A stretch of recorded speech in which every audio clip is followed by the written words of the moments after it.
Good evening students. तो आज हम लोग नया कॉन्सेप्ट का डिस्कशन करेंगे। उस कॉन्सेप्ट का नाम है ग्राउंडिंग ऑब्लिक अर्थिंग।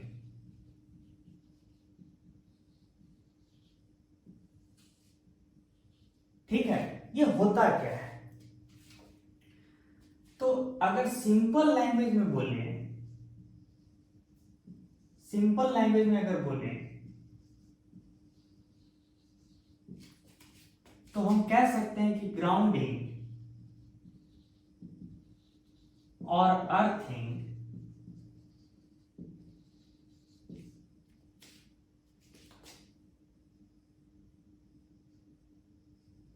is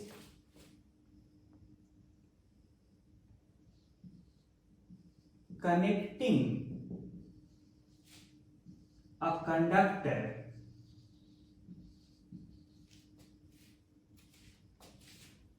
और प्रिसाइज बोले तो ये भी लिख सकते हैं, is the process of connecting a conductor to the ground oblique earth via a conducting wire.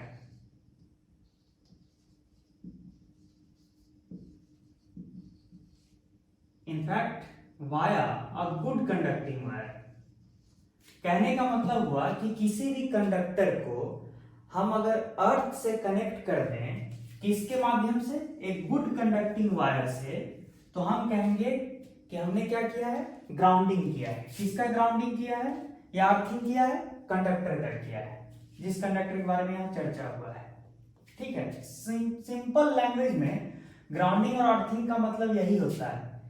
ठीक है, ग्राउंडिंग और अर्थिंग का मतलब यही होता है। कहां पे ये होता है? इलेक्ट्रोस्टैटिक्स में।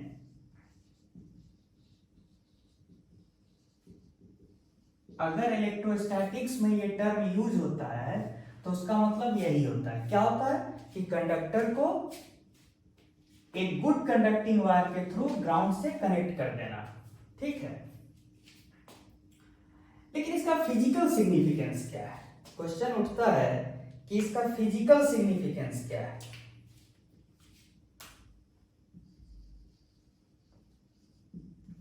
What is the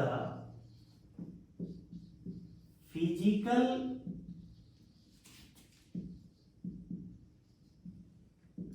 significance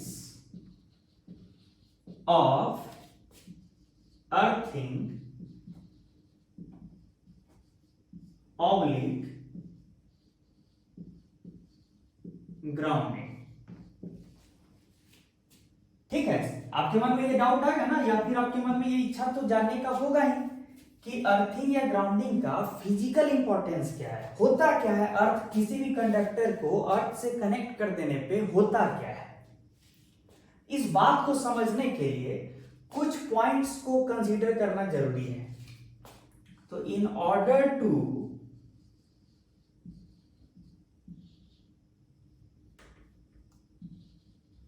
understand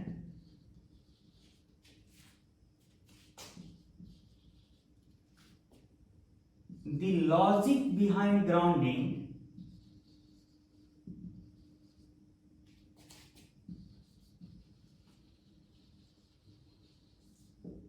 grounding के पीछे लॉजिक को समझने के लिए हमें कुछ पॉइंट्स को कंसीडर करना जरूरी है। We have to consider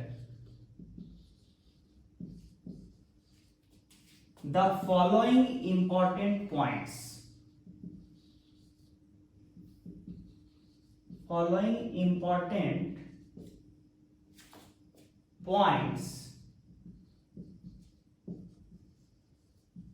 regarding the earth। ठीक है, क्या क्या है वो इंपॉर्टेंट पॉइंट्स? पहला कि अर्थ is a relatively good conductor of electricity. Good conductor of electricity. ठीक है, क्यों है ऐसा? Because of the presence of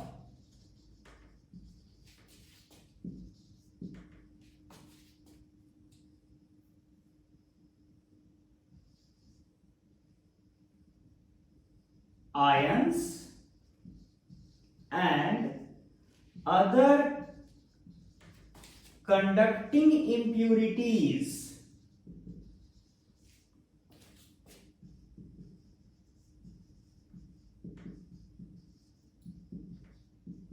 in the soil. तो पहला इंपॉर्टेंट पॉइंट जो आपके दिमाग में रहना चाहिए किसके बारे में?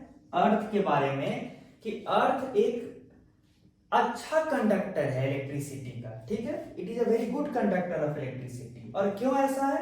Because of the presence of ions as well as other conducting impurities in the soil. ठीक है, तो इंपॉर्टेंट पॉइंट नंबर 1 क्या है? Earth is a good conductor of electricity. अच्छा, दूसरा इंपॉर्टेंट पॉइंट क्या है, उस पर भी आते हैं।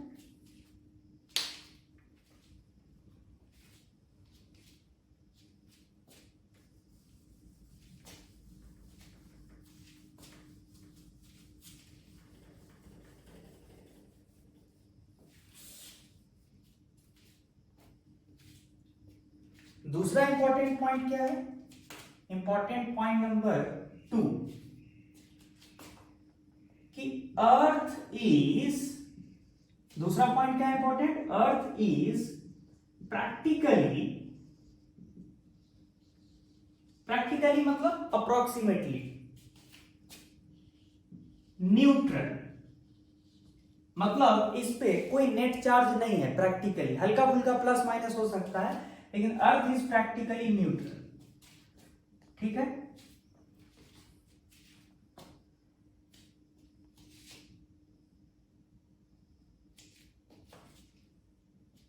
और प्रैक्टिकली न्यूट्रल है। अच्छा, एक बात बताइए, दिस इंप्लाइज दैट व्हाट? अगर मैं ये लाइन लिख के छोड़ दूं कि अर्थ इज प्रैक्टिकली न्यूट्रल, तो इसका इमीडिएट कंसीक्वेंस क्या होगा इस लाइन का? इस लाइन से आप क्या समझेंगे कि इससे आप क्या निचोड़ निकाल सकते हैं? कि अर्थ जो होता है उसका जो साइज होता है, उसका जो रेडियस होता है बहुत हाई होता है, 6400 किलोमीटर, बहुत बड़ा चीज होता है।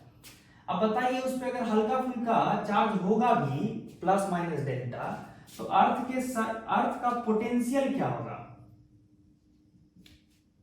अर्थ का पोटेंशियल क्या होगा? के हल्का फुल्का अगर चार्ज है भी, क्योंकि प्रैक्टिकली न्यूट्रल है, तो के डेल क्यू बाई आर, और आर बहुत बड़ा है, आर बहुत बड़ा है। ठीक है, तो ये प्रैक्टिकली आप potential of the earth surface को क्या मान सकते हैं? Tending to zero. मतलब for all practical purpose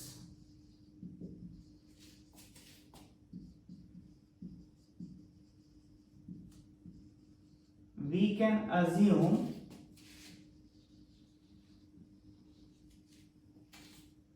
the potential of the earth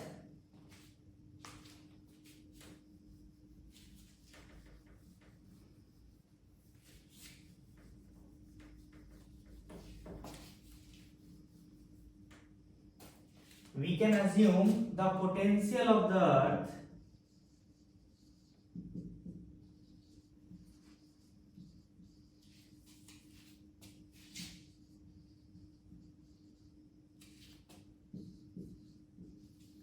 to be zero. Zero मान सकते हैं कि नहीं? अच्छा, ये तो हो गया।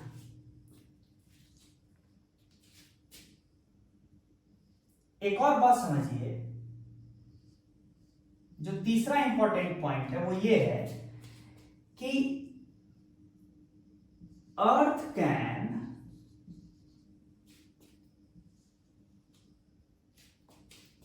easily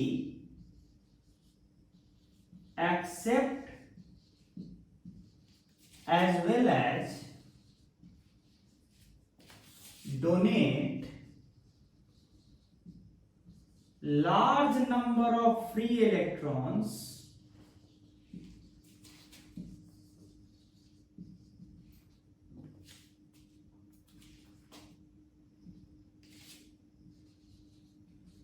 without any significant change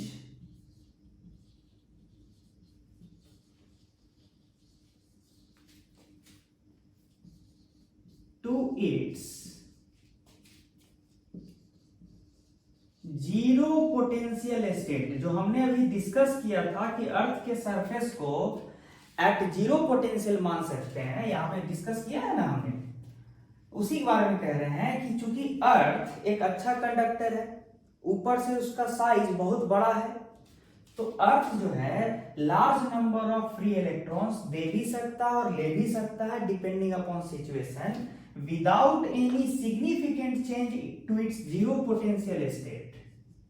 जो हमने अभी डिस्कस किया था ना कि अर्थ का zero potential state almost tending to zero potential है अर्थ के सरफेस का, उसी के बारे में बोल रहे हैं कि जीरो पोटेंशियल स्टेट में ज्यादा सिग्निफिकेंट चेंज नहीं होगा, इवन इफ आप बहुत large number of free electrons को अर्थ के सरफेस से विड्रॉ करते हैं या अर्थ के सरफेस को देते हैं। अब आपके मन में डाउट होगा ऐसा कैसे भाई, ऐसा क्यों? तो इसका रीजन अब हम लिख दे रहे हैं, ओइंग टू द, ओइंग मतलब due to, owing to the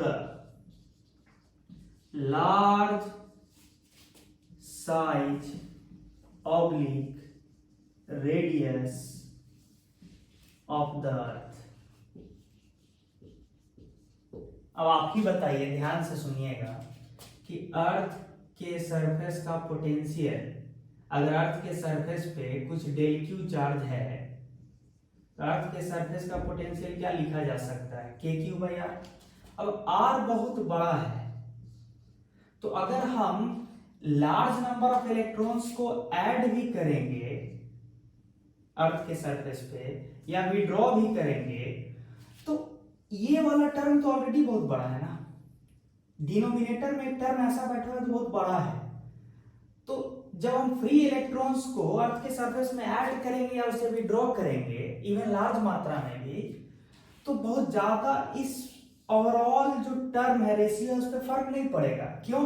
क्योंकि भैया एक इलेक्ट्रॉन पे चार्ज होता कितना है, चार्ज ऑन वन इलेक्ट्रॉन कितना होता है, 1.6 इंटू 10⁻⁻19 कूलम।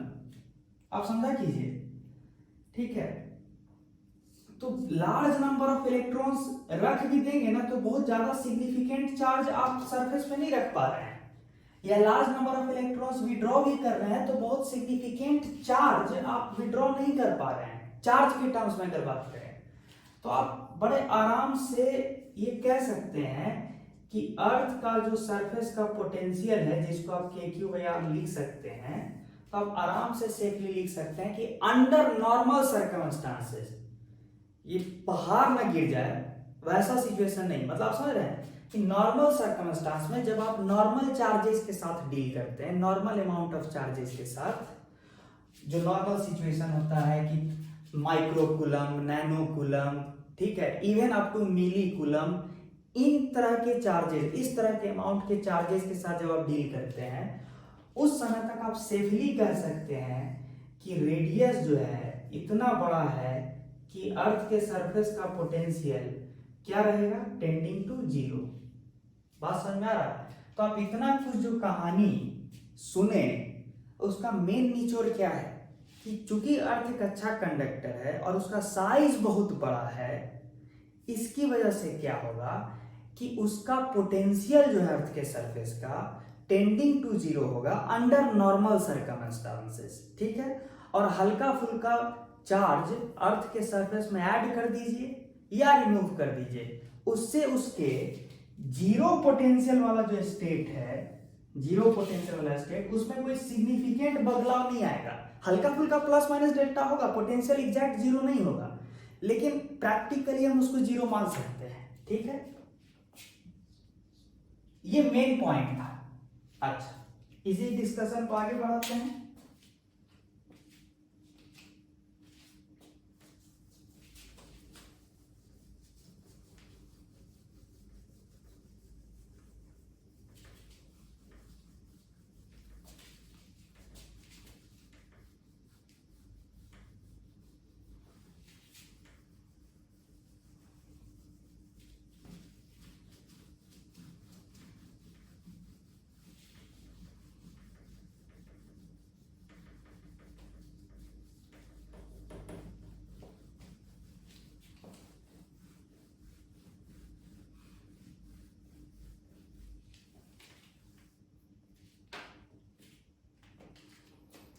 देखा जाए, जैसे मान लीजिए कि एक कंडक्टर है, उसके ऊपर कुछ क्यू चार्ज रख दिए, ठीक है, और कंडक्टर का रेडियस स्मॉल आर है, तो ऑफ कोर्स कंडक्टर का पोटेंशियल जो होगा वो कितना होगा, के क्यू बाई स्मॉल आर। अब आप ही बताइए कि इस कंडक्टर को एक बहुत बड़े कंडक्टर के साथ टच में ले आए, कांटेक्ट में ले आए, तो क्या होगा भैया, दोनों सरफेस इक्विपोटेंशियल सरफेस बनना चाहेगा, तो बहुत सारा चार्ज जो होगा जो स्मॉलर कंडक्टर पे है वो यहां पे ट्रांसफर होगा, मतलब बहुत सारा चार्ज जो है वो इनफैक्ट यहां पे ट्रांसफर होगा, कुछ ही चार्ज यहां रहेगा, बहुत सारा चार्ज यहां पे रहेगा। अगर मैं इसी चीज को और एक्सटेंड करूं, इसी डिस्कशन को, कि जो स्मॉल कंडक्टर है उसके तुलना में अगर ये जो लार्जर कंडक्टर है इसका साइज बहुत बड़ा हो, मतलब इस लार्जर कंडक्टर का जो रेडियस है अगर वो बहुत बड़ा हो स्मॉलर कंडक्टर के रेडियस से, तो हम बोल सकते हैं कि प्रैक्टिकली आप ही बताइए कि दोनों को इक्विपोटेंशियल सरफेस बनना होगा, क्योंकि आप टच में ले आए हैं। तो मान लीजिए कि इस पे चार्ज x है बचा हुआ अल्टीमेटली, और इस पे चार्ज q माइनस एक्स होगा बाय कंजर्वेशन ऑफ चार्ज। आप ही बताइए कि इतना बड़ा रेडियस वाले कंडक्टर पे हल्का फुल्का चार्ज या फिर अच्छा खासा चार्ज भी रहेगा तो क्या फर्क पड़ता है, रेडियस तो बहुत बड़ा है।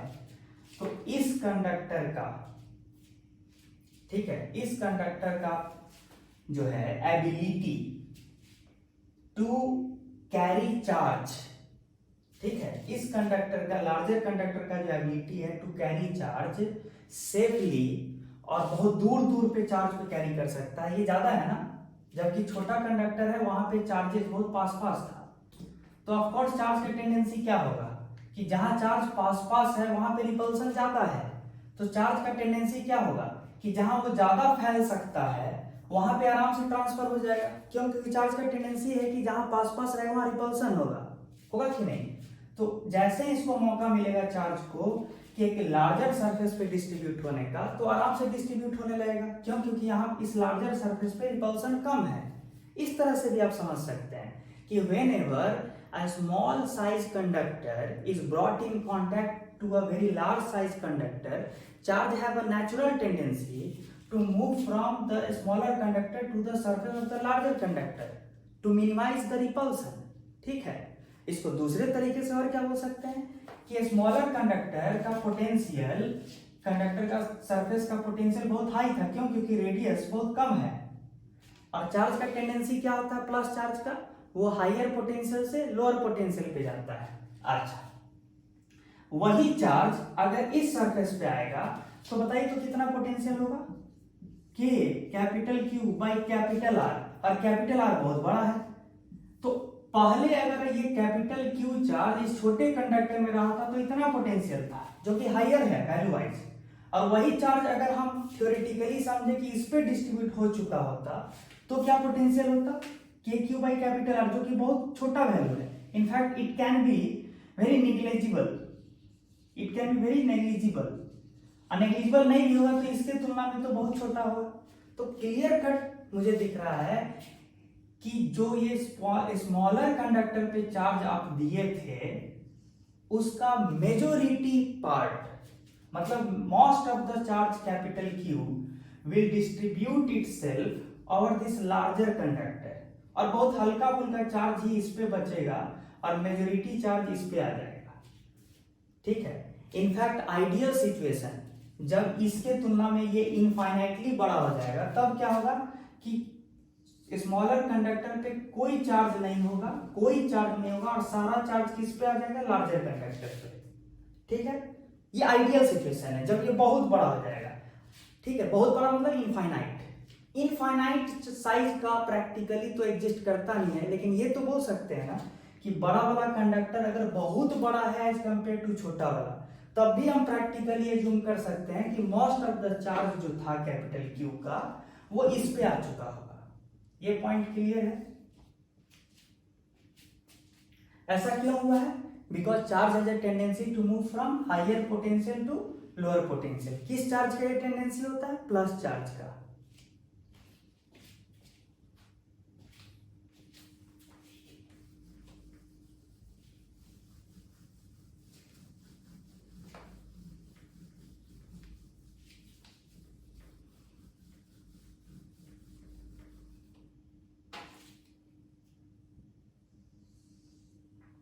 अब जो अभी डिस्कशन हुआ है उसको अर्थिंग के कॉन्सेप्ट से लिंक करते हैं। मान लीजिए कि स्मॉल कंडक्टर है, रेडियस r का, इस पे चार्ज Q रख दिए और क्या किए कि एक कंडक्टिंग वायर के थ्रू यहां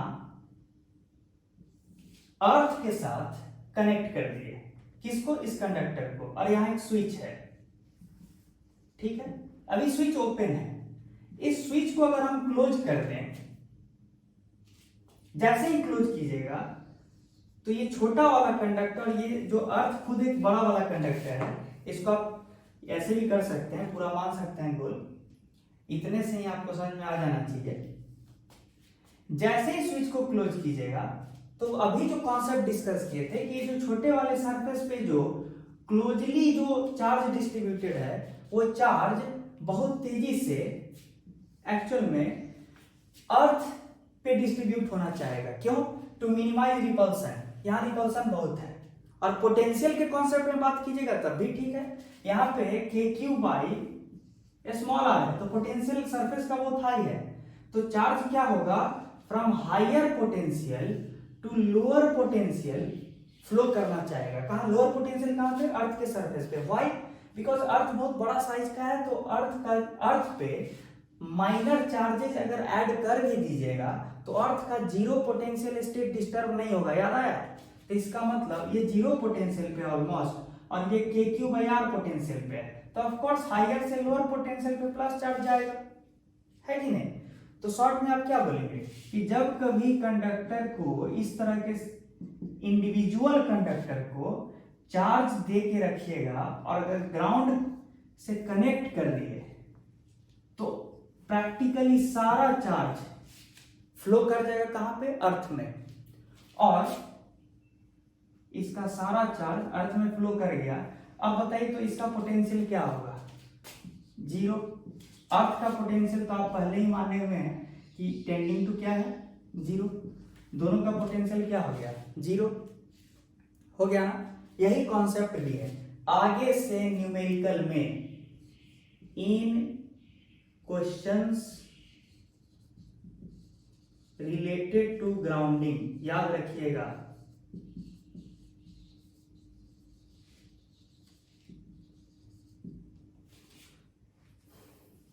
if a conductor is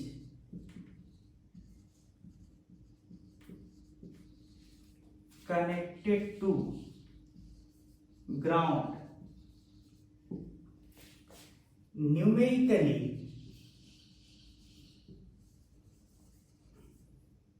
this means that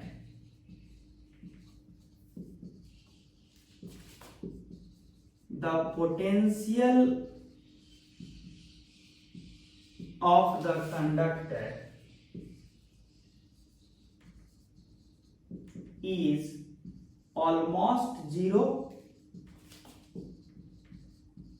और न्यूमेरिकल सॉल्व करते समय ऑलमोस्ट जीरो भूल जाइए, जीरो बोल दीजिए, ठीक है, ऑलमोस्ट नहीं बल्कि जीरो। लेकिन हम यहाँ थ्योरेटिकली करेक्ट स्टेटमेंट लिखना चाह रहे हैं कि इन questions related to grounding if a conductor is connected to ground, आपको न्यूमेरिकली क्या अज्यूम करना है कि potential of the conductor is almost zero, ठीक है। अच्छा, हमने एक चीज बोला कि अगर एक फाइनाइट साइज, छोटे साइज वाले कंडक्टर पे जब आप प्लस चार्ज रखे थे और उसको ग्राउंड से कनेक्ट कर दिए थे, तो हमने बोला कि प्लस चार्ज ग्राउंड में चला जाएगा।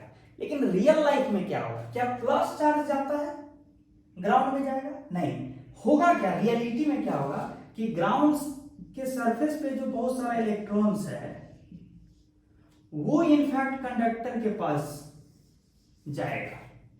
समझ आ रहा है? तो उसको हम फिर से ड्रॉ कर दें। रियलिटी में क्या होगा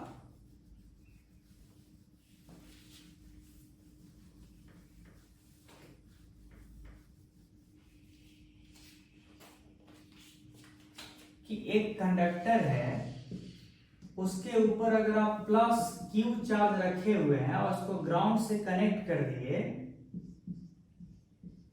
तो एक्चुअल में क्या होगा कि अर्थ के सरफेस पे जो इलेक्ट्रॉन्स है वो कंडक्टिंग वायर के थ्रू इस कंडक्टर पे जाएगा और प्लस चार्जेस को न्यूट्रलाइज कर देगा, ठीक है। तो अल्टीमेटली क्या हो जाएगा?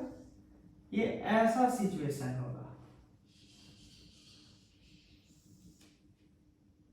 ठीक है। और अर्थ के सरफेस पे ये जो प्लस क्यू है ये अर्थ के सरफेस पे डिस्ट्रीब्यूट होगा, ठीक है। लेकिन ये क्यू बाई आर, और आर है बहुत बड़ा, तो ये टर्म जो होगा प्रैक्टिकली अंडर नॉर्मल सर्कमस्टांस, जब क्यू सिग्निफिकेंटली इनॉर्मस नहीं है, ये नहीं कि क्यू थाउजेंड्स ऑफ कूलम चला गया, मतलब ऐसा अननेचुरल सर्कमस्टांस मत डेवलप कीजिए, तब की बात कर रहे हैं कि अंडर नॉर्मल सर्कमस्टांस ये के क्यू बाई आर जो होगा अर्थ के सरफेस का अब भी टेंडिंग टू जीरो होगा। तो शॉर्ट में क्या हो गया? अर्थ भी जीरो पोटेंशियल पे मेंटेन रह गया ऑलमोस्ट, और ये तो यहाँ पे कोई चार्ज रहा नहीं, तो ये भी कितने पोटेंशियल पे? जीरो पोटेंशियल पे रह गया। और अर्थ पे जो चार्ज डिस्ट्रीब्यूटेड है वो इतना लार्ज सरफेस पे डिस्ट्रीब्यूटेड है कि उसका इफेक्ट, उसकी वजह से यहाँ पोटेंशियल नेग्लिजिबल डेवलप होगा।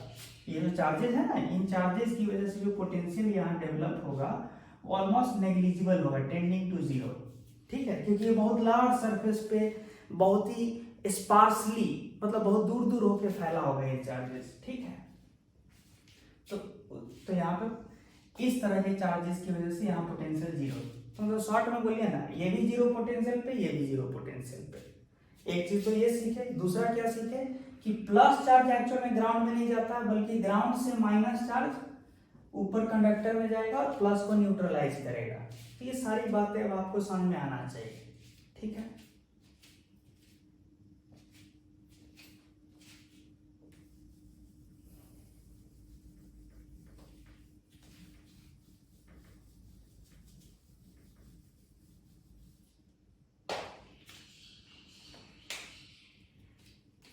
ग्राउंडिंग का अब बार मान लीजिए कि कोई एक और एग्जांपल लेते हैं। मान लीजिए एक प्लेट है, याद है ना प्लेट जो हम लोग लास्ट क्लास में डिस्कस किए थे।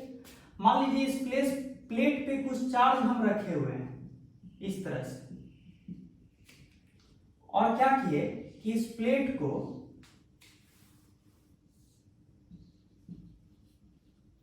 कंडक्टिंग वायर के थ्रू ग्राउंड से क्या कनेक्ट किए हुए हैं और स्विच क्लोज कर दें। जैसे ही स्विच क्लोज कीजिएगा तो ये सारा चार्ज जो है प्लस चार्ज कहां चला जाएगा? ग्राउंड में। एक्चुअल में क्या होगा? ग्राउंड का इलेक्ट्रॉन्स ऊपर जाएगा और ये सारे प्लस चार्ज को न्यूट्रलाइज करेगा, ग्राउंड का इलेक्ट्रॉन्स ऊपर जाएगा और ये सारे प्लस चार्ज को न्यूट्रलाइज करेगा, और अल्टीमेटली सिचुएशन क्या होगा? No charge on the plate connected to ground.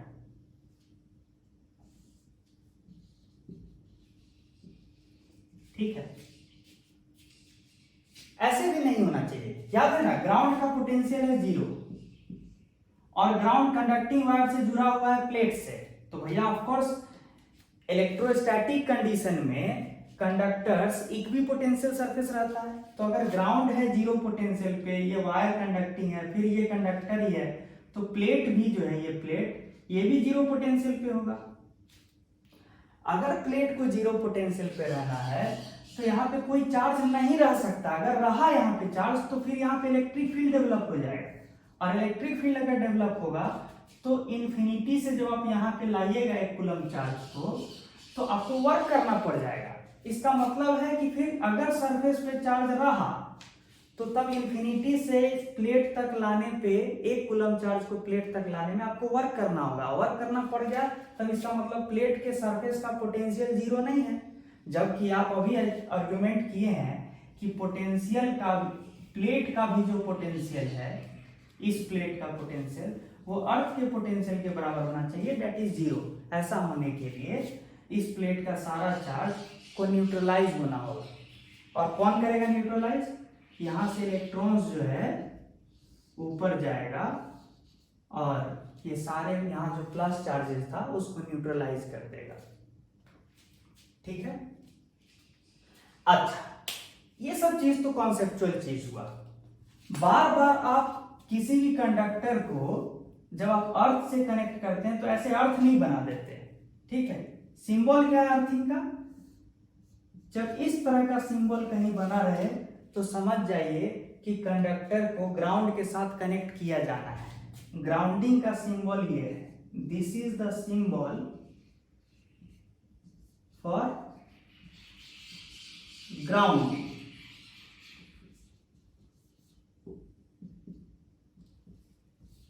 ठीक है, तो ये सारा कॉन्सेप्चुअल एस्पेक्ट रहा। ठीक है, ये सारा कॉन्सेप्चुअल एस्पेक्ट रहा। अब आगे बढ़ते हैं। न्यूमेरिकली सारे जो भी अभी तक हम लोग पढ़े हैं कॉन्सेप्चुअली, थ्योरेटिकली, अब उसको हम लोग न्यूमेरिकली डील करते हैं। ठीक है, ताकि क्वेश्चंस जो है बेसिकली न्यूमेरिकल्स ही होंगे, तो उसको सॉल्व करना आना चाहिए।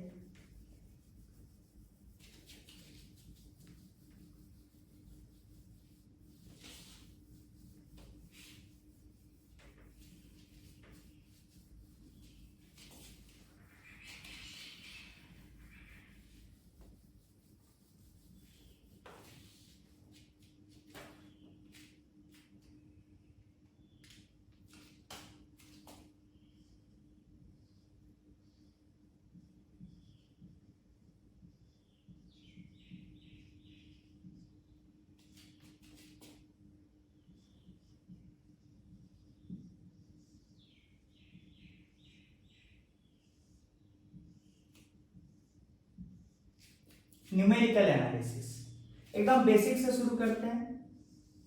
एक spherical conductor having charge plus Q,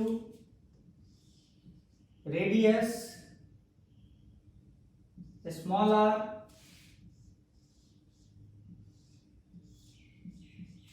इस तरह से, और यहां स्विच क्लोज कर दिए। जैसे ही क्लोज किए तो फिर क्या हो गया सिचुएशन? एक कंडक्टिंग वायर के थ्रू अब अर्थ से इस कंडक्टर को जोड़ दिए, इलेक्ट्रिकल कनेक्शन एस्टेब्लिश कर दिए, लेकिन अर्थ का पोटेंशियल है जीरो और वो जीरो पोटेंशियल स्टेट नहीं बदलेगा। ठीक है, क्यों नहीं बदलेगा इसका डिस्कशन हो गया। तो इसको भी जीरो पोटेंशियल स्टेट में आना है ऑलमोस्ट। तो इस, अच्छा, दूसरी बात कि क्या ये कंडक्टर अब आइसोलेटेड है? Is this conductor isolated?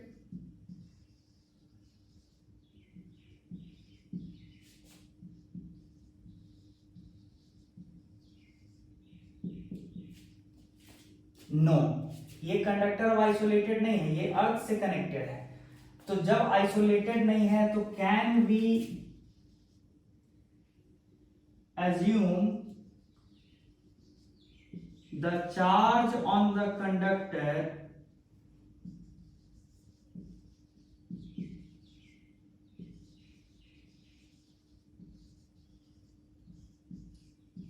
To be conserved, answer क्या होना चाहिए? Answer should be no, straight no. Why? क्योंकि ये चार्ज आइसोलेटेड सिस्टम नहीं है, ये अर्थ से कनेक्टेड है। तो आपको क्या कहना होगा कि let's assume, let's say the new charge appearing on conductor to be equal to x। ठीक है, तो अब नया चार्ज जो है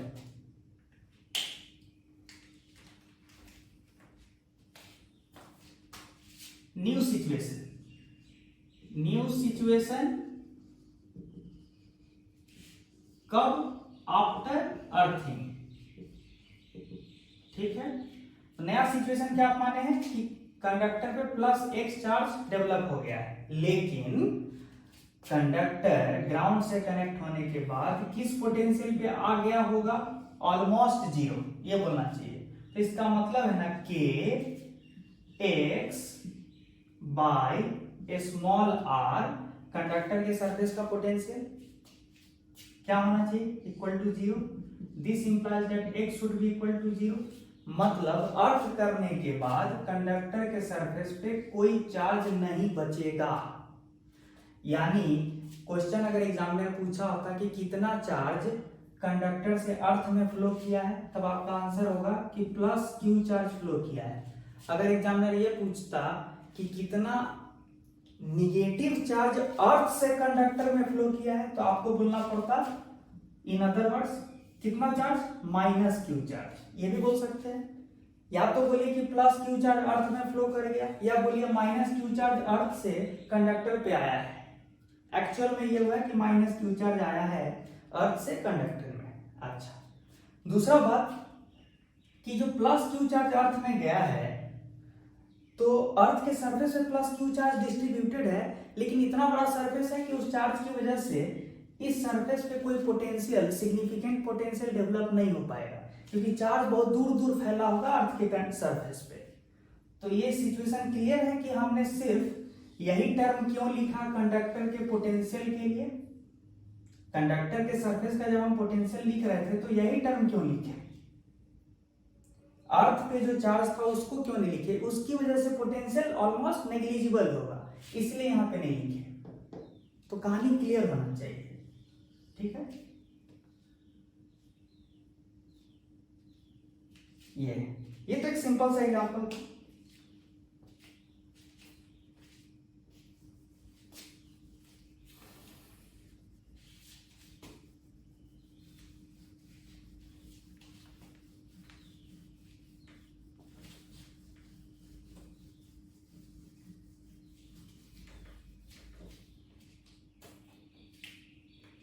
अब आगे बढ़ते हैं, अब थोड़ा और आगे बढ़ते हैं। Let's say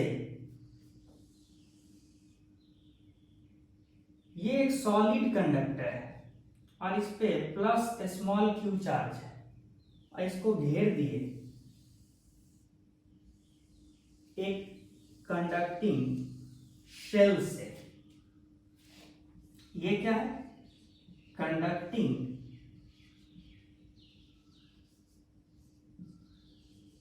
shell.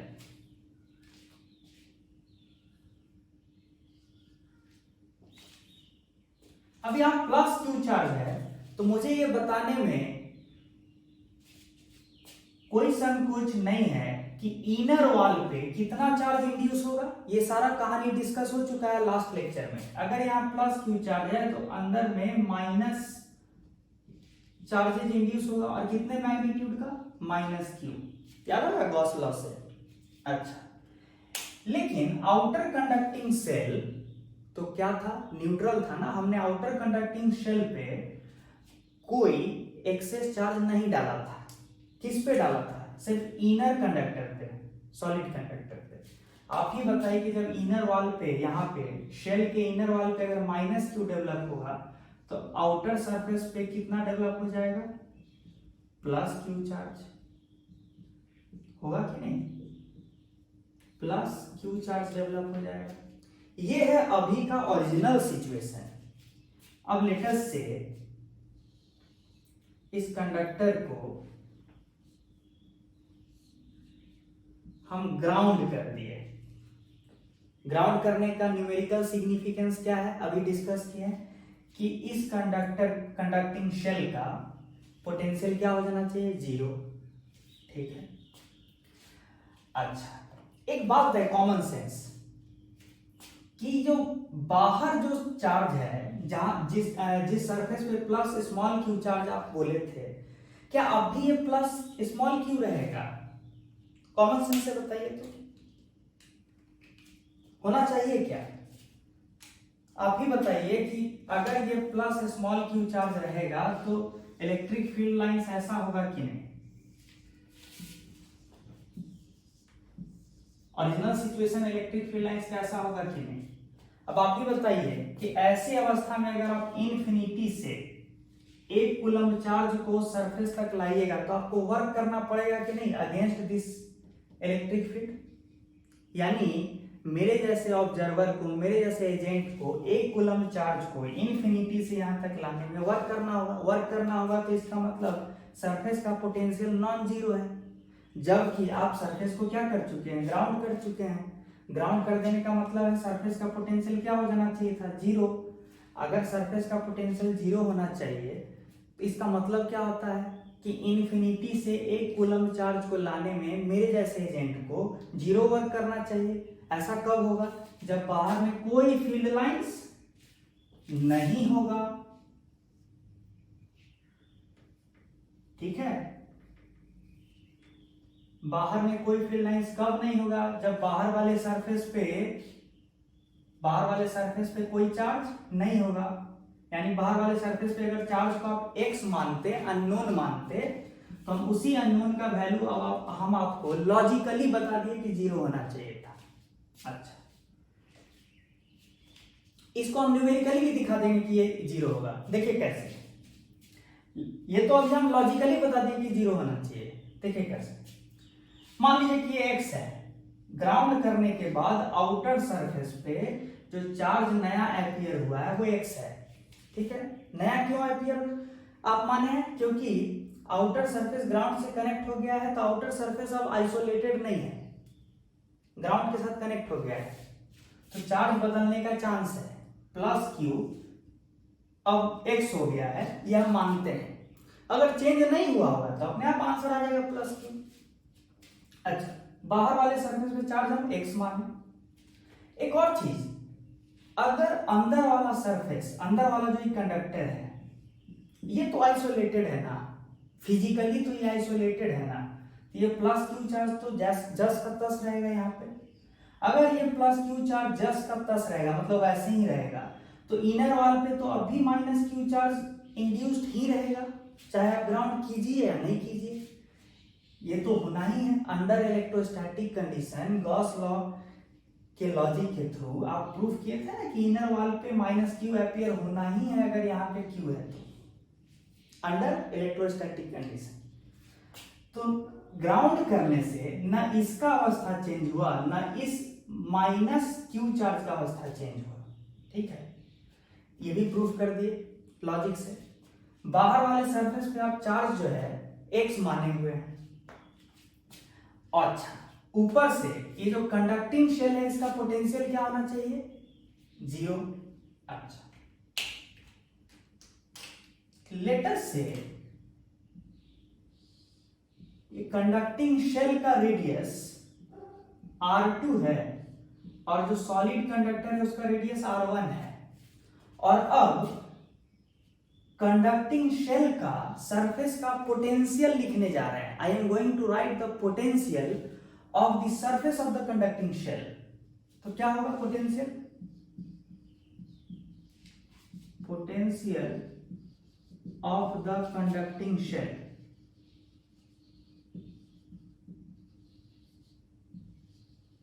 एक चीज आप ध्यान दिए, हम कभी बोलते हैं कि potential of the surface of the conducting shell, कभी बोल देते हैं potential of the conducting shell. ऐसा क्यों, क्योंकि ये कंडक्टर है और कंडक्टर का जो पोटेंशियल है हर जगह, कंडक्टर का पोटेंशियल हर जगह, इस कंडक्टर का हर जगह पोटेंशियल सेम ही होगा, ठीक है। सरफेस पे यहाँ यहाँ यहाँ पूरे मटेरियल में, इस कंडक्टिंग शेल के पूरे मटेरियल में पोटेंशियल का वैल्यू सेम ही होगा। क्यों सेम होगा?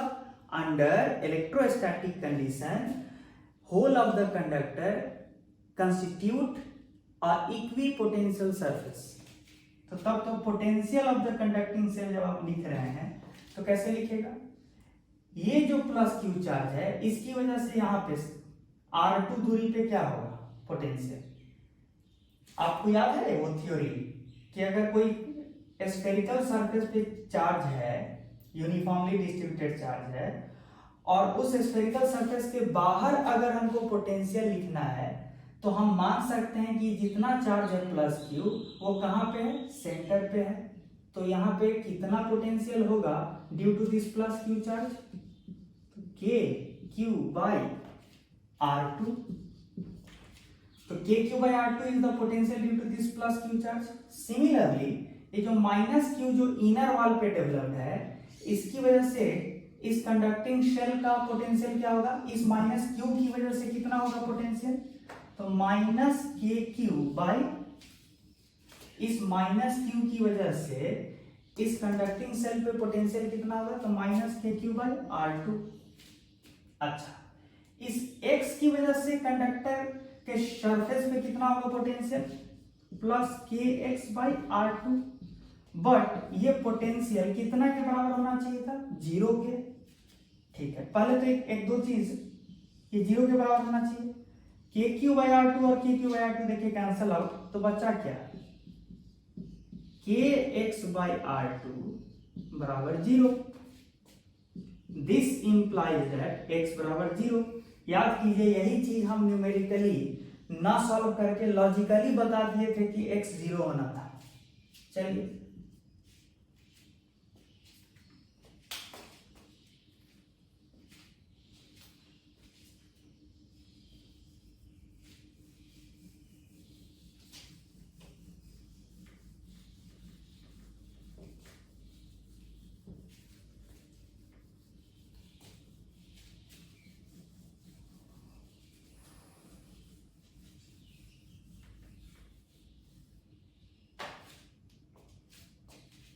अब आगे बढ़ते हैं।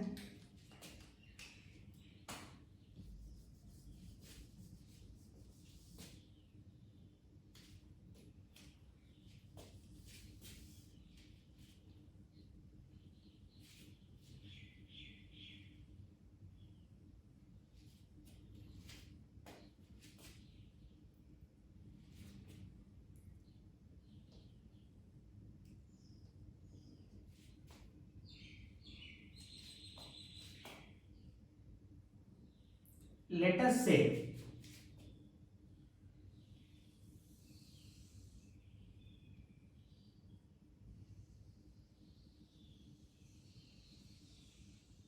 ये कंडक्टिंग शेल है, अंदर में ये कंडक्टर है, इस पे प्लस क्यू चार्ज रखे हुए हैं और तम पतला सा और एक कंडक्टिंग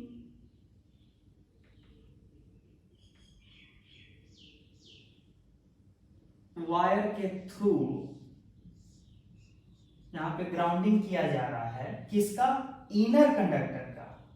ठीक है, और यहाँ पे जो गैप है एकदम नेग्लिजिबल है। गैप कौन सा गैप? जिस गैप से हम वायर को लाए हैं अंदर से बाहर। ठीक है, इस तरह का सिचुएशन है। बस अंदर वाले सरफेस को हम प्लस क्यू चार्ज दिए हैं। ठीक है,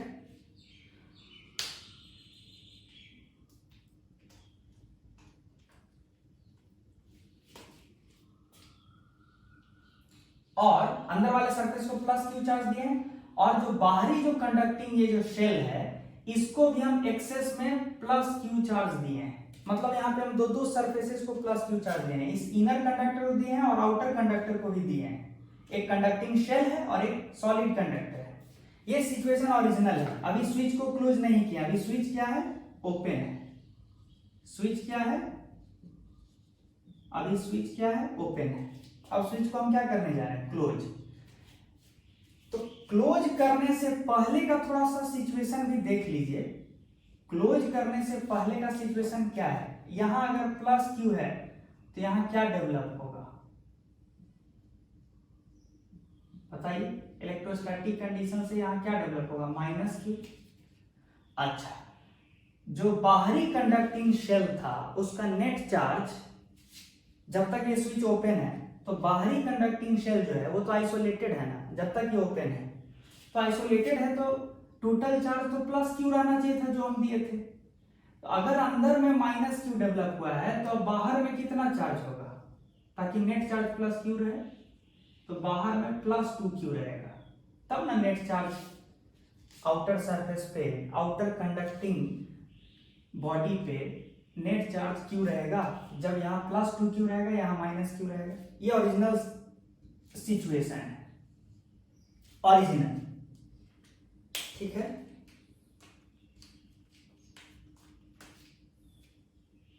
अब स्विच क्लोज किया जाए, ठीक है। स्विच जैसे ही क्लोज कीजिएगा तो आपने क्या कर दिया, इनर कंडक्टर को ग्राउंड से कनेक्ट कर दिया, मतलब अर्थ कर दिया। अच्छा, जिसको भी आप अर्थ से कनेक्ट कीजिएगा उस कंडक्टर का पोटेंशियल क्या हो जाएगा, equal to zero. In fact perfectly equal to zero नहीं होता है, लेकिन न्यूमेरिकली आप क्या बोलेगा, इक्वल टू जीरो हो गया इस कंडक्टर का potential.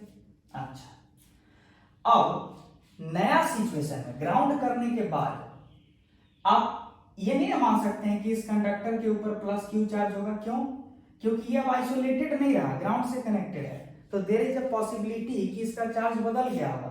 That's why we should assume कि इनर कंडक्टर के सरफेस पे एक्स चार्ज अपीयर हुआ है, ये अज्यूम करते हैं। तो उस लॉजिक से ये जो शेल है कंडक्टिंग शेल, उसके इनर वॉल पे कितना चार्ज आएगा अब नया वाला, माइनस एक्स। ये न्यू सिचुएशन का डिस्कशन कर रहा है, ठीक है। यहां माइनस एक्स आएगा। आउटर कंडक्टिंग शेल जो है, ये जो कंडक्टिंग शेल है, इस पे टोटल चार्ज कितना दिए थे, क्यू। चूंकि ये कंडक्टिंग शेल अब भी आइसोलेटेड है, तो total charge of this conducting shell that is Q should remain conserved. अच्छा, तो यहां पे कितना चार्ज अभी नया सिचुएशन में होना चाहिए, q प्लस एक्स, तब ना q प्लस एक्स घटे एक्स मिलके क्या रह जाएगा, q, ठीक है। ये ग्रीन से हम जितना मार्क किए हैं चार्जेस को, वो न्यू डिस्ट्रीब्यूशन ऑफ चार्ज है आफ्टर ग्राउंडिंग इनर कंडक्टर, ठीक है।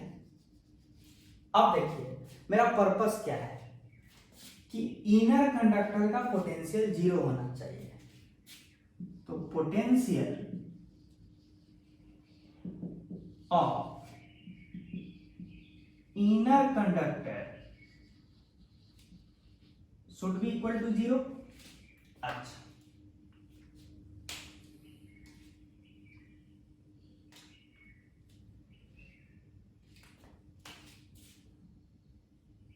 तो अंदर वाले का रेडियस r1, बाहर वाले का रेडियस r2। अब पोटेंशियल का वैल्यू लिखना शुरू करते हैं।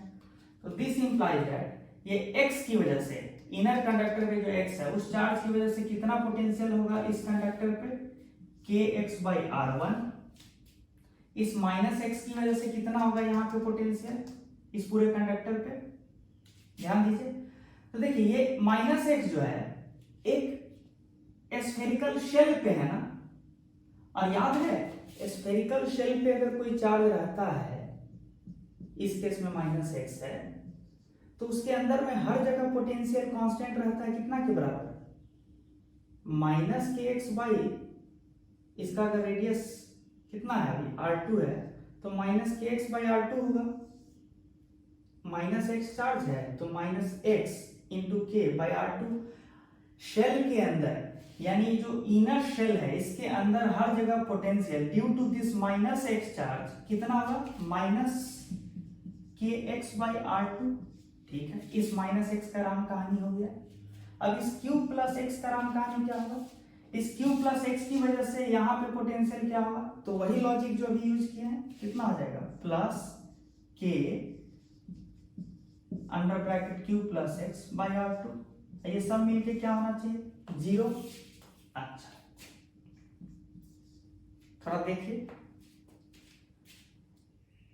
के एक्स बाई आर टू और minus k x by r two ये कैंसल आउट, तो बचा क्या k x by r one plus के क्यू बाई आर टू बराबर 0। दिस इंप्लाइज दैट के तो कैंसल आउट कर सकते हैं, x कितना आएगा minus q by r two into r one, यानी इसको आप ऐसे लिख सकते हैं minus q r one by r two. यानी मजेदार बात यह है कि इस केस में जिस कंडक्टर को आप ग्राउंड किए थे उस कंडक्टर के सरफेस पे जीरो चार्ज नहीं आया है आफ्टर ग्राउंडिंग, बल्कि कितना चार्ज आया है इतना चार्ज आया है।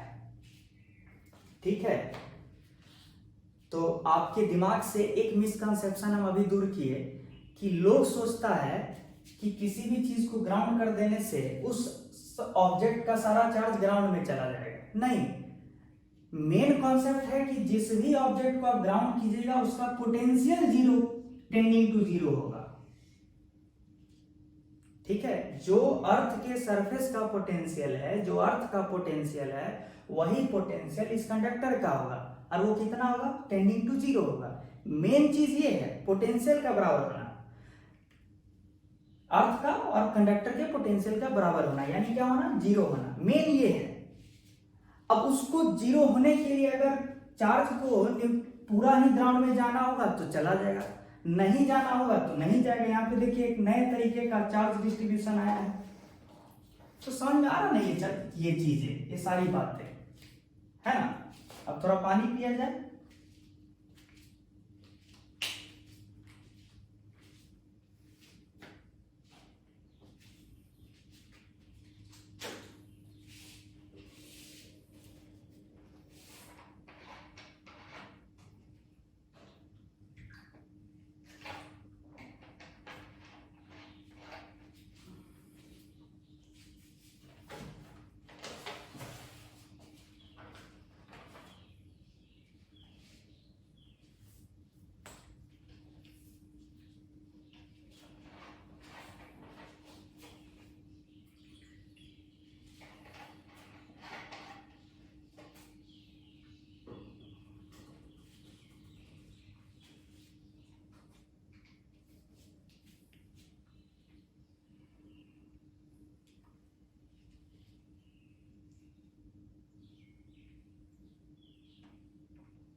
चलिए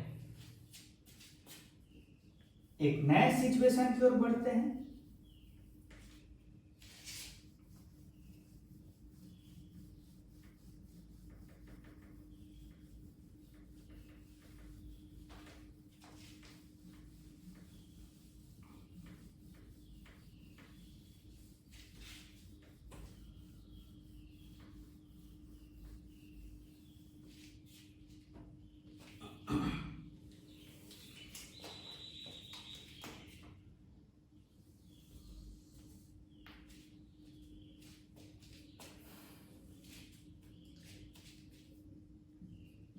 ये एक सॉलिड कंडक्टर, इसका अपना radius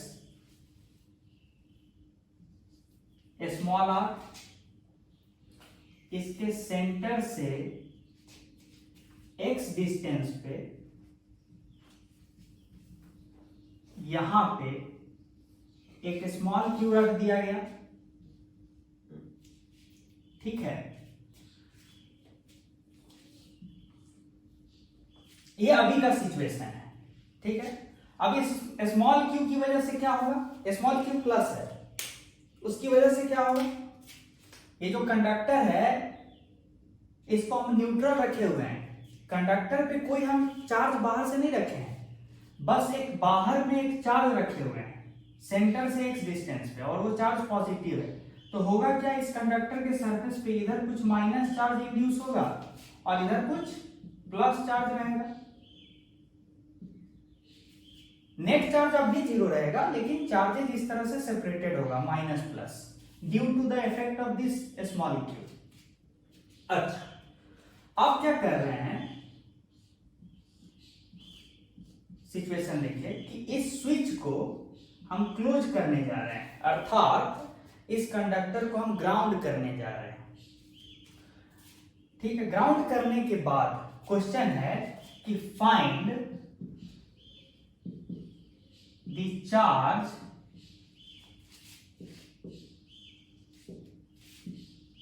that will appear on,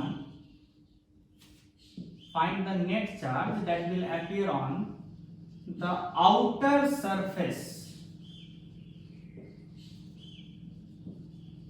of the conductor। ठीक है, कब? After grounding.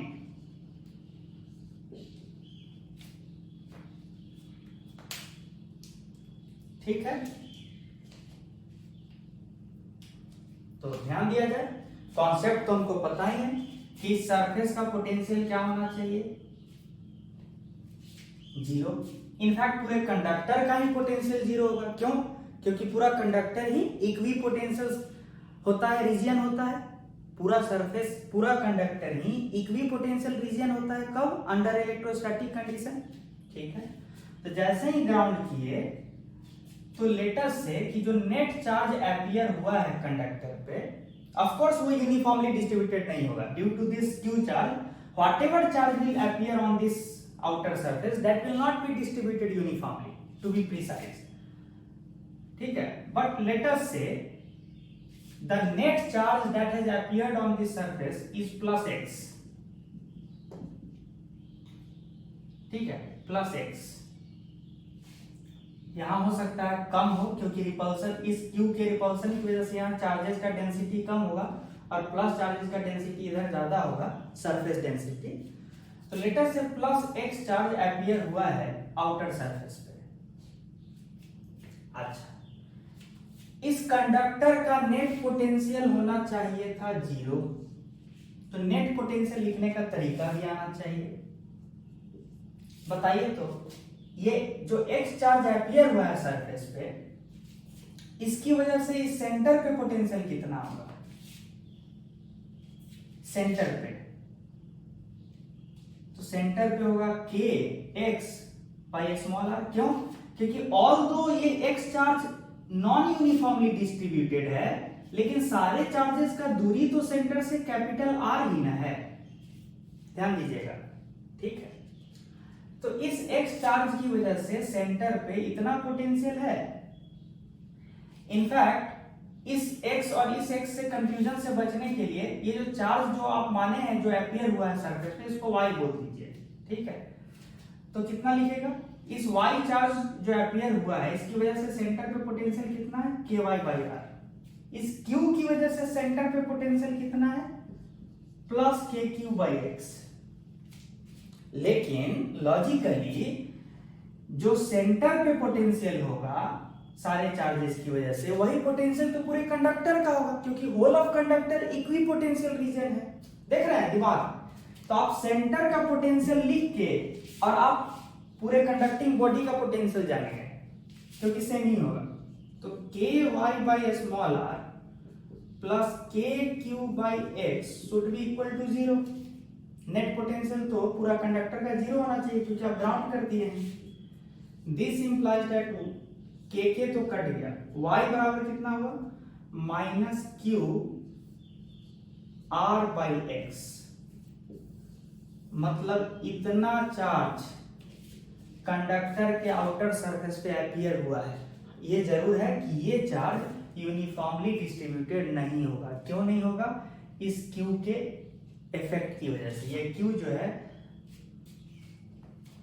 क्या करेगा? चार्ज के डिस्ट्रीब्यूशन को अफेक्ट करेगा। लेकिन उससे हमको मतलब नहीं था, हमको तो नेट चार्ज इंड्यूस्ड पता करना, नेट चार्ज जो अपीयर हुआ था ये पता करना था, तो कर लिए, है कि नहीं?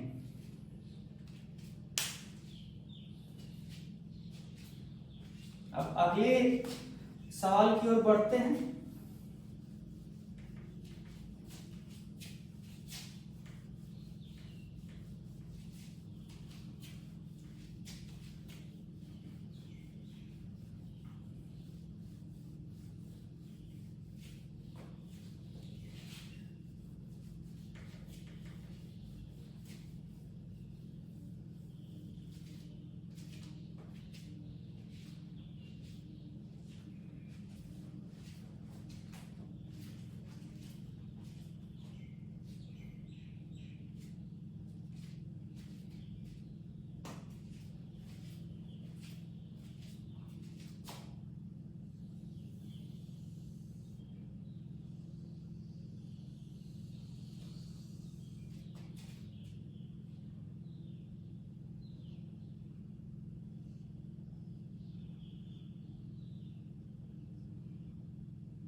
देखिए सिचुएशन को देखिए क्या दिया हुआ है। एक कंडक्टिंग शेल है जिसका रेडियस स्मॉल आर है।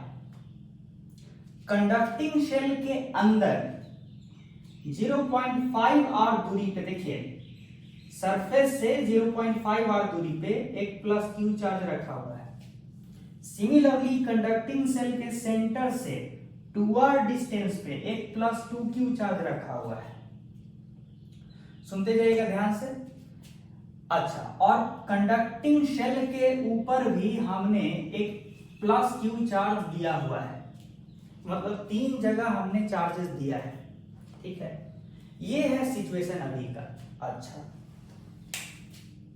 अब और क्या क्या चीज हम बता सकते हैं इस चीज को देख के। चूंकि इलेक्ट्रोस्टैटिक कंडीशन में हमने बहुत सारा प्रॉपर्टीज डिराइव किया था, यहां क्यू चार्ज है तो इनर वॉल पे कितना चार्ज एपियर होगा गॉस लॉ से? Minus Q charge. हाँ, ये जरूर है कि जो माइनस क्यू चार्ज एपियर होगा वो यूनिफॉर्मली डिस्ट्रीब्यूटेड नहीं होगा इनर वॉल पे। क्यों नहीं होगा? क्योंकि जो क्यू चार्ज है सरफेस से सिमेट्रिकली इक्विडिस्टेंट पे नहीं है। जो प्लस क्यू चार्ज है ये एक जगह काफी क्लोज है सरफेस से, तो होगा क्या कि यहाँ आसपास माइनस चार्ज जो इंड्यूस होगा वो ज्यादा होगा और इधर जो माइनस चार्ज इंड्यूस होगा वो कम होगा। ठीक है, लेकिन टोटल चार्ज कितना इंड्यूस होगा? Minus Q. अच्छा, अगर अंदर माइनस क्यू एपियर हुआ है और जबकि ये कंडक्टिंग शेल पे टोटल चार्ज हम दिए कितना थे? क्यू, तो अब आउटर सरफेस पे कितना चार्ज डेवलप हुआ होगा? अंदर माइनस क्यू आ गया है, टोटल चार्ज रहना चाहिए शेल पे क्यू, तो बाहर कितना होना चाहिए? बाहर कितना होना चाहिए? 2Q। तब ना 2Q घटे Q मिलके Q, जो कि नेट चार्ज हमने दिया था, तब ना होना चाहिए। ये सिचुएशन है अंडर इलेक्ट्रोस्टैटिक कंडीशन। दूसरी बात कि जो प्लस 2Q का जो डिस्ट्रीब्यूशन होगा वो ज्यादातर किधर डिस्ट्रीब्यूटेड होगा? इस साइड। क्यों? Due to repulsion from this plus 2Q charge. ये सारा एकदम लॉजिकल है, ये तो ओरिजिनल सिचुएशन है। मेरा क्वेश्चन है कि इस कंडक्टर को अगर हम ग्राउंड कर दें तब आउटर सरफेस पे कितना चार्ज एपियर होगा? हाउ मच चार्ज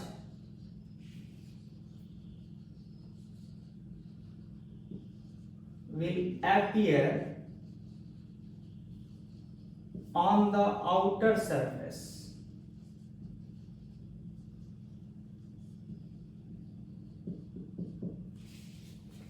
2 मिनट का समय है, आप सॉल्व कीजिए, फिर हम लोग डिस्कस करते हैं।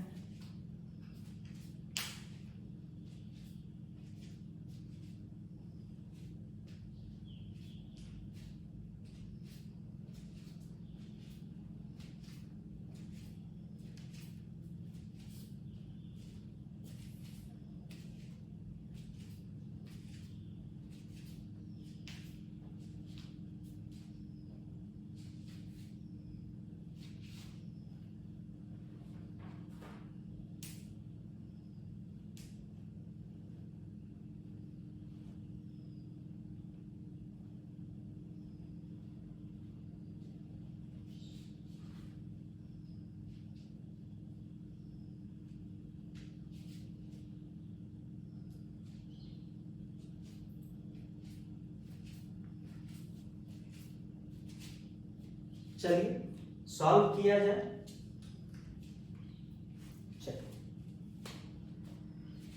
ग्राउंड करने के बाद इस कंडक्टिंग शेल का पोटेंशियल 0 होना चाहिए, ठीक है। अच्छा, सॉल्व किया जाए।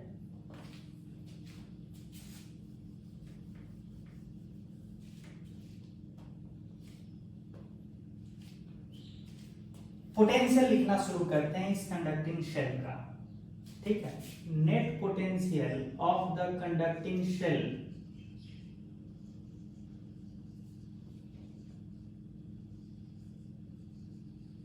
शुड बी इक्वल टू क्या होना चाहिए, 0। लेकिन इस नेट पोटेंशियल का एक्सप्रेशन लिखना चाह रहे हैं हम, लिखते हैं। देखिए, सबसे पहले इस Q की वजह से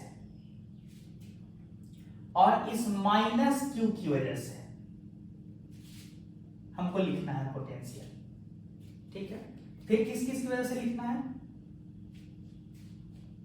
बताइए। नया तो अब इतना क्लियर होना चाहिए कि बाहर जो आप बोले थे ना कि पहले 2Q चार्ज है, वो अब तो 2Q चार्ज नहीं ना रहेगा, मान, क्योंकि जो कंडक्टिंग शेल है ये अर्थ के साथ कनेक्टेड है, तो कंडक्टिंग शेल आइसोलेटेड नहीं है। तो अब जो है हम अज्यूम करेंगे कि आउटर सरफेस पे x चार्ज अपियर हुआ है, ठीक है। तो अब हम पोटेंशियल लिखना शुरू करते हैं इस कंडक्टिंग शेल का। तो क्या क्या होगा ध्यान दीजिएगा, बड़ा लॉजिकली एकदम ध्यान दीजिएगा कि 2 इंपॉर्टेंट पॉइंट्स बोलने जा रहे हैं। जो ये 2Q चार्ज एक्सटर्नल चार्ज और ये जो x चार्ज जो अपियर होगा ये भी एक्सटर्नल सरफेस पे है, आउटर सरफेस पे है। तो मतलब आउटर सरफेस पे डेवलप्ड ये x चार्ज और आउटर सरफेस के बाहर ये 2Q चार्ज की वजह से नेट फील्ड जो होता है अंदर में, हर जगह अंदर में क्या होता है, 0 होता है। ये कौन सा प्रॉपर्टी, ये हमने जब हम लोग एक क्लास किए थे इलेक्ट्रोस्टैटिक शील्डिंग पे, तो उस समय ये डिस्कशन हुआ था कि due to the property of, या फिर ऐसे लिखिए, by property of electrostatic shielding, by the property of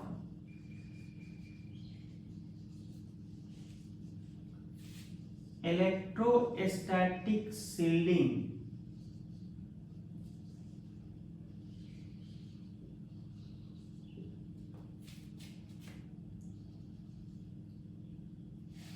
we can say that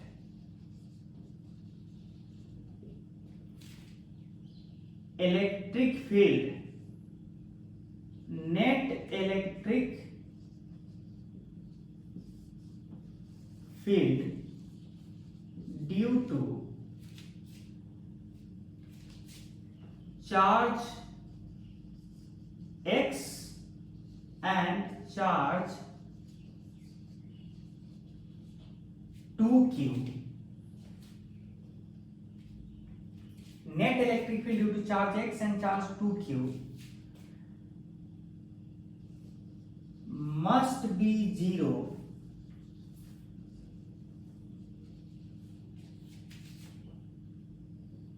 at every point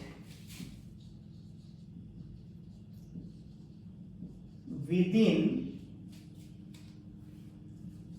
the outer wall of the conductor या फिर conducting shell.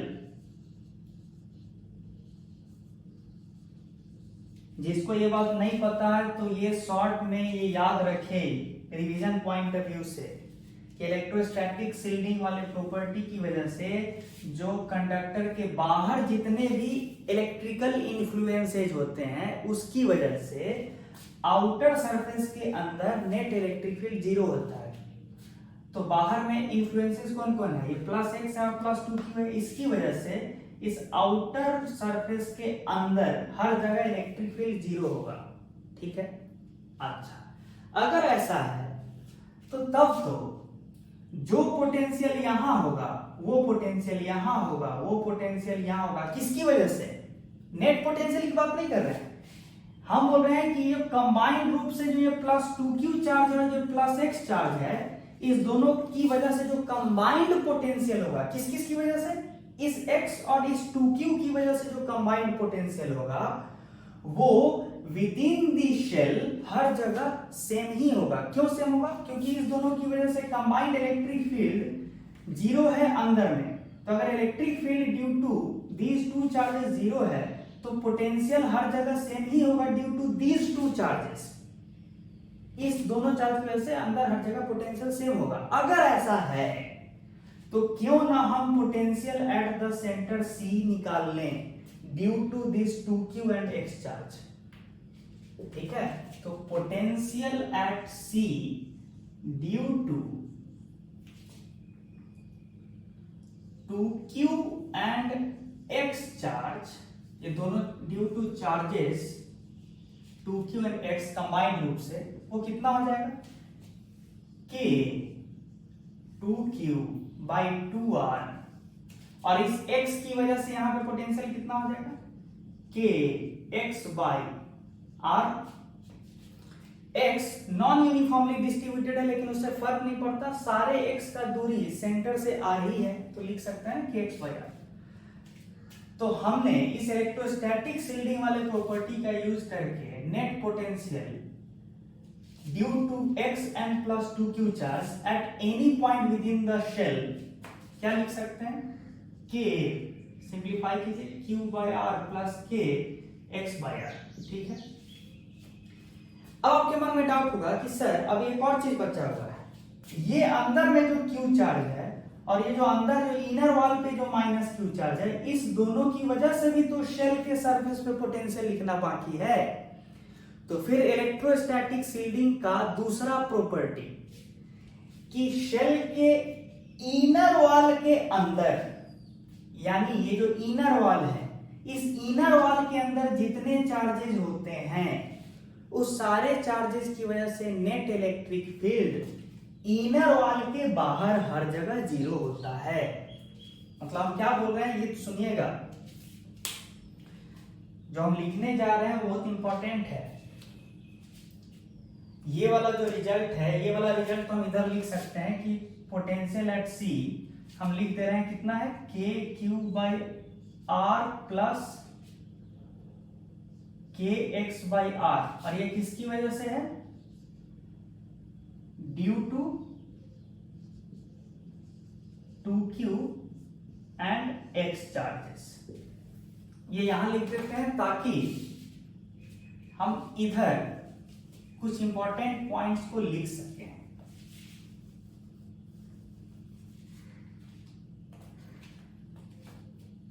Bye the property of electrostatic shielding,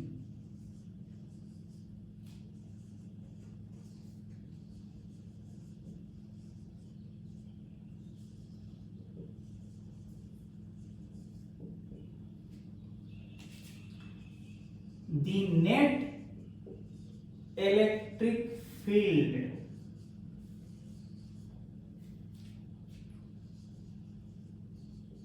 due to all the charges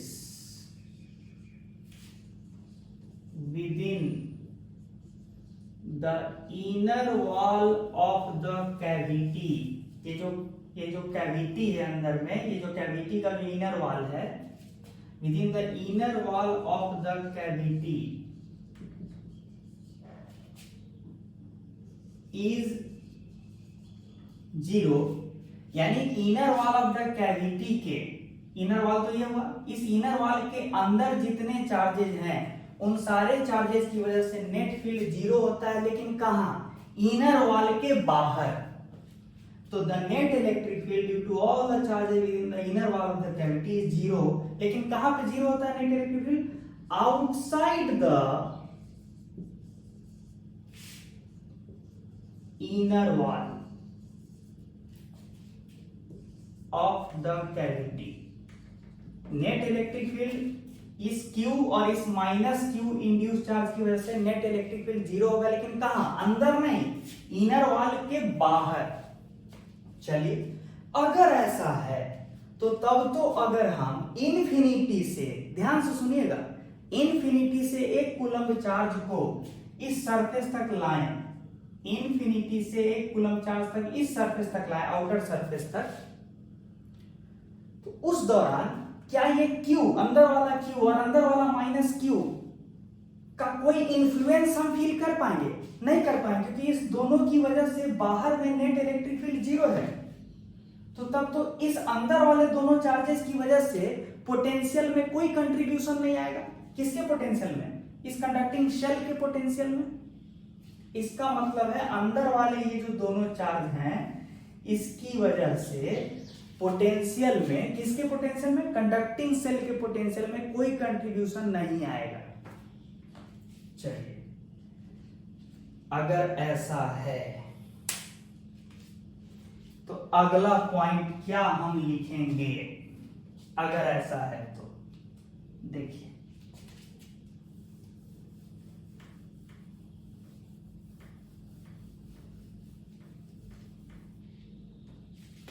अब लिखने जा रहे हैं हम। अगला point हम ये लिखेंगे कि कंडक्टिंग सेल का जो पोटेंशियल का एक्सप्रेशन होगा बस यही रह जाएगा।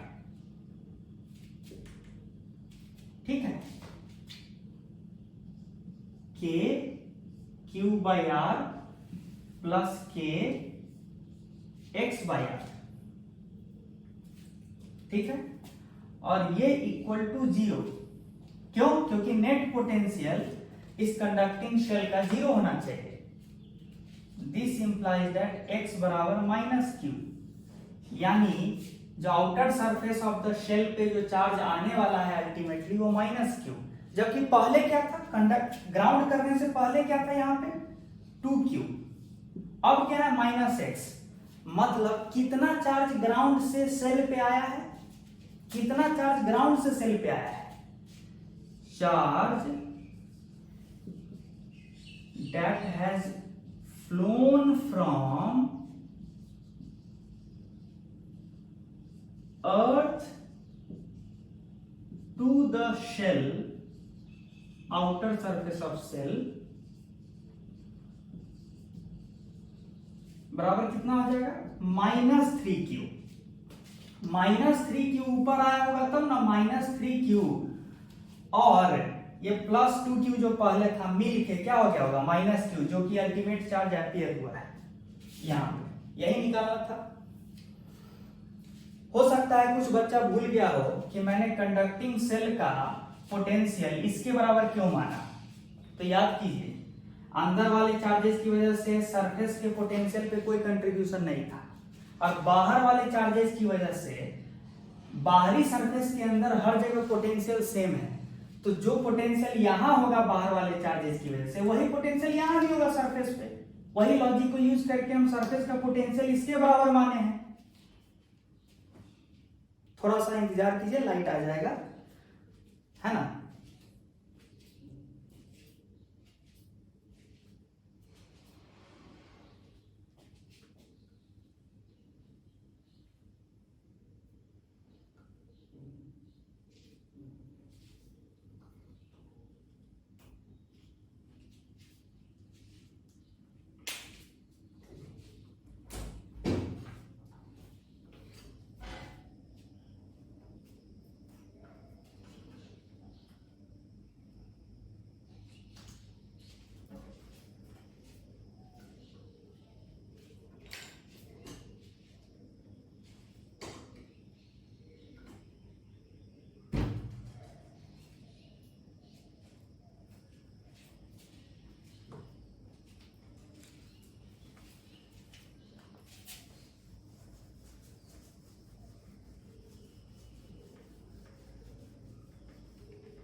तो हमने ग्राउंडिंग का कॉन्सेप्ट समझाते समय जब क्वेश्चंस डिस्कस किया तो उसमें और भी पुराने कॉन्सेप्ट्स जो थे वो भी रिवाइज होते चले गए।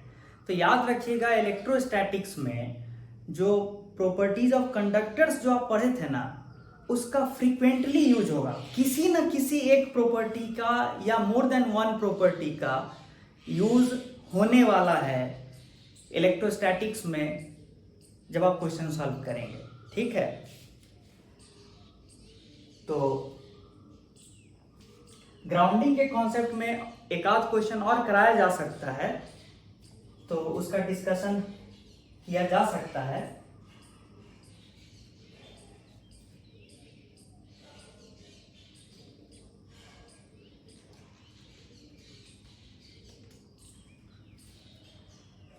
तो जैसे आपके लिए एक होमवर्क दिया जाता है, ठीक है, आपको एक होमवर्क दे रहे हैं। होमवर्क क्या है कि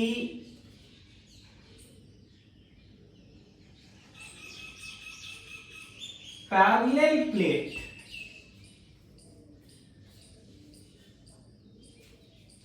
चलिए, चूंकि लाइट आ गई है तो होमवर्क देने से पहले एक और क्वेश्चन कराया जा सकता है, तो करा लिया जाए।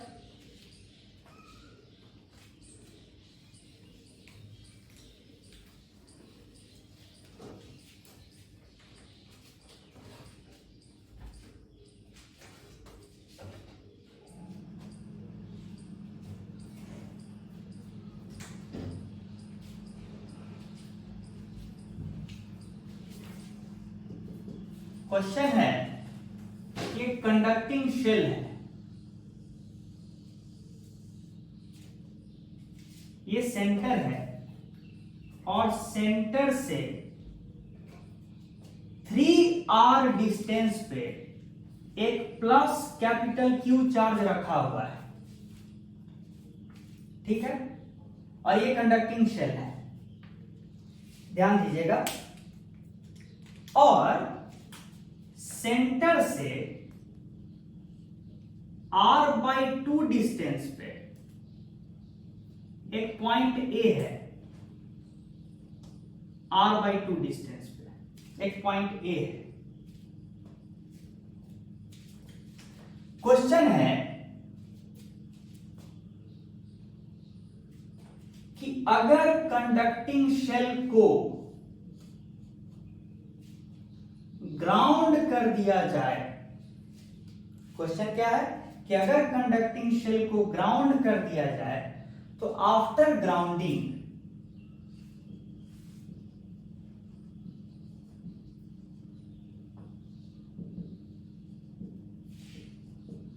Find the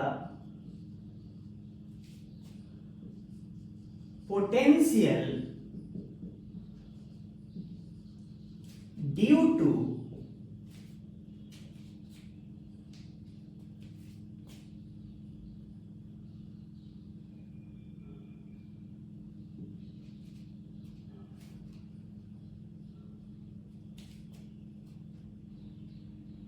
find the potential due to charges on the shell। ध्यान दीजिएगा, जो शेल पे जो चार्जेस है जहां जहां होगा वो आपको डिसाइड करना है। Find the potential due to charges on the shell. कहां कहां पे पोटेंशियल ढूंढना है? At the point A. ये जो पॉइंट ए है वहां पे आपको पोटेंशियल बताना है, लेकिन किसकी वजह से पोटेंशियल बताना है?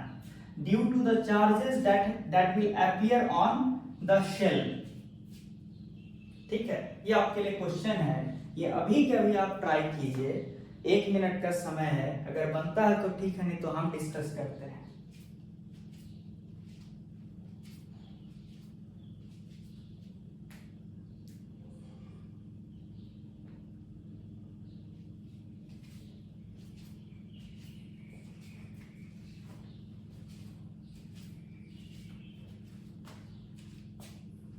ठीक है,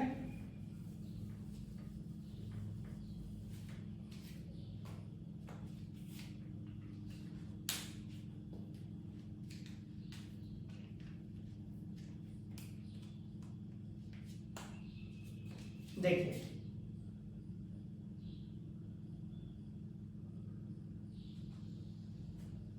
ग्राउंड कर दिए, नेट पोटेंशियल यहां का 0 होना चाहिए। अच्छा, इस प्लस क्यू चार्ज की वजह से अब देखिए, एक तो आप अजम्पशन क्या लीजिए कि इस कंडक्टिंग सरफेस पे कितना चार्ज अपीयर हो गया है, वाई चार्ज। क्या वाई चार्ज का डिस्ट्रीब्यूशन यूनिफॉर्म होगा? नहीं होगा। क्यों नहीं होगा? क्योंकि ये प्लस कैपिटल क्यू चार्ज बाहर है। ठीक है, ये सारा इंफॉर्मेशन आपके पास है। पहला इंपॉर्टेंट चीज जो आप जानते हैं कि यहां नेट पोटेंशियल क्या होगा, 0 होगा। अच्छा, तो net potential at the conducting surface, या फिर ऐसे लिखिए, net potential at the surface of the conducting shell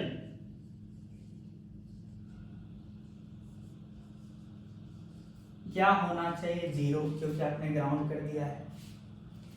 ठीक है, किस किस की वजह से यहां पे पोटेंशियल होगा इस शेल पे, तो वो लिखना जरूरी है। याद है कुछ कि बाहर में जो ये चार्ज अपीयर हुआ है वाई, और बाहर में ये जो चार्ज है प्लस क्यू, इस दोनों की वजह से इस आउटर सरफेस के अंदर नेट फील्ड 0 होगा। अभी जस्ट पिछला क्वेश्चन में डिस्कशन हुआ था इलेक्ट्रोस्टैटिक शील्डिंग, कि बाहर में जो जो इन्फ्लुएंसेज होता है, इलेक्ट्रिकल इन्फ्लुएंसेज, उसकी वजह से नेट फील्ड आउटर सरफेस के अंदर 0 हो जाता है। तो इसका मतलब इस दोनों चार्जेस की वजह से जो पोटेंशियल सेंटर पे होगा वही पोटेंशियल हर जगह होगा, including at the surface of the shell. तो क्यों ना हम सेंटर पे पोटेंशियल लिख ले, potential at C due to plus q and y, जो भी वाई अपीयर हुआ है। ठीक है, वो क्या लिख सकते हैं आप बताइए? वो हो जाएगा के क्यू बाई 3r, और इस y की वजह से यहां पे कितना हो जाएगा, प्लस के वाई बाई आर। ठीक है, अच्छा, लेकिन ये कितना के बराबर होना चाहिए? और तो कोई चार्ज है नहीं, तो नेट पोटेंशियल इस सरफेस का इसी के बराबर होना चाहिए, लेकिन ये तो 0 होना चाहिए। इससे क्या पता चला, y का वैल्यू क्या पता चला, -q/3। यानी कितना चार्ज अपीयर हुआ है आउटर सरफेस पे, -q/3। क्या कैविटी के अंदर कोई चार्ज है? नहीं है। तो क्या इनर वॉल पे कोई चार्ज डेवलप होगा या इंड्यूस होगा? नहीं होगा। अच्छा, ये सिचुएशन है।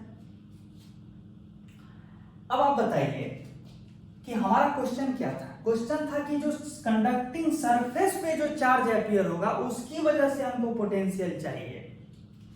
ठीक है, और कहां पे चाहिए? यहां पे चाहिए, यहां पे। ठीक है, तो बस शुरू हो जाता है। जो पोटेंशियल सी पे था इस दोनों की वजह से, वही पोटेंशियल कहां होगा, ए पे होगा, और वही पोटेंशियल कहां होगा, इस सरफेस पे होगा। लेकिन वो पोटेंशियल कितना था, 0 था, इस दोनों की वजह से। ठीक है, अच्छा, तो पोटेंशियल एट ए इज 0। ठीक है, this implies that potential at A किस किस की वजह से है, potential due to Y charge. यहां पे जो पोटेंशियल होगा किस किस की वजह से होगा, इस वाई चार्ज की वजह से होगा, इस क्यू चार्ज की वजह से होगा। लेकिन दोनों मिल के क्या होना चाहिए, 0। This implies that potential due to Y charge बराबर minus of potential due to Q charge. अच्छा, इस क्यू चार्ज की वजह से यहां पे पोटेंशियल कितना होगा, वो लिखा जा सकता है। तो लिखे माइनस, ये माइनस के क्यू बाई, ये दूरी कितना होगा, 3r - r/2।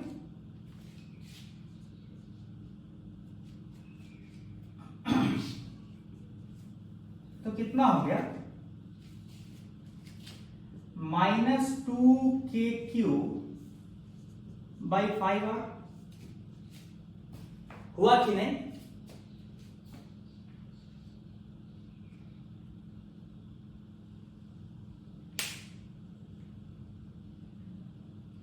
यहां पे 3r a से दूरी था और यहां पे हमने q का c से दूरी 3r ले लिया है। तो एक काम कीजिए, c से ही दूरी रखिए। ये जो q का जो दूरी है वो c से ही मानिए कि दूरी कितना है, सेंटर से मानिए दूरी कितना है 3r। तब जो पिछला कैलकुलेशन हमने अभी तक किया उसमें क्या माना है कि इस कैपिटल Q की दूरी सेंटर से है 3r। ठीक है, तो अभी हमको क्या चाहिए था, इस A से दूरी। तो इस A पॉइंट पे कितना हो जाएगा, पूरा 3r में से r/2 घटा देंगे तो Q का दूरी A से मिल गया है।